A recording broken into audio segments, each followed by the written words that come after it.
عدد الأصوات المفروض يتم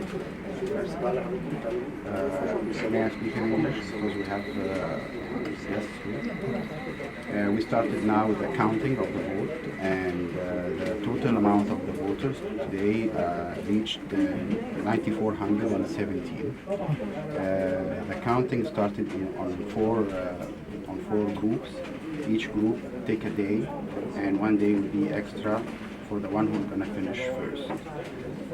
We're expecting that the counts will gonna be finished in a couple of hours, and the results will be on the spot, just the committee here in New York. That all. ممكن حضرتك تقول لنا عدد عدد الأصوات بلغ 9417. بدأنا عملية الفرز موزعة على 4 لجان. كل لجنة أخذت يوم، واليوم الخامس أول لجنة هتخلص هنديها اليوم الخامس على طول، وهنعلن نتيجة الفرز على طول بمجرد ما تنتهي عملية العمل.